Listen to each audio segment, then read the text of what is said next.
Sekelompok anjing liar menyerang seorang penduduk Khabarovsk dan mencabik-cabiknya.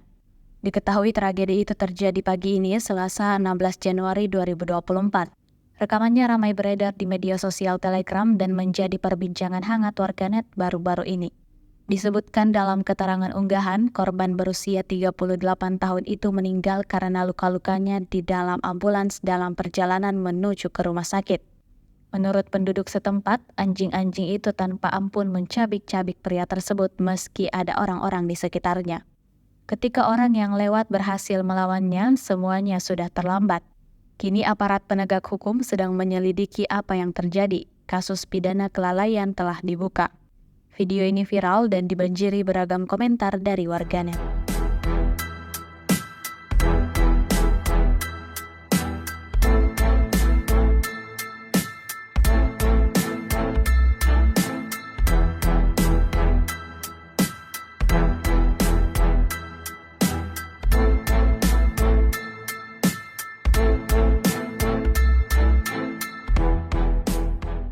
Download Tribun X sekarang, menghadirkan lokal menjadi Indonesia.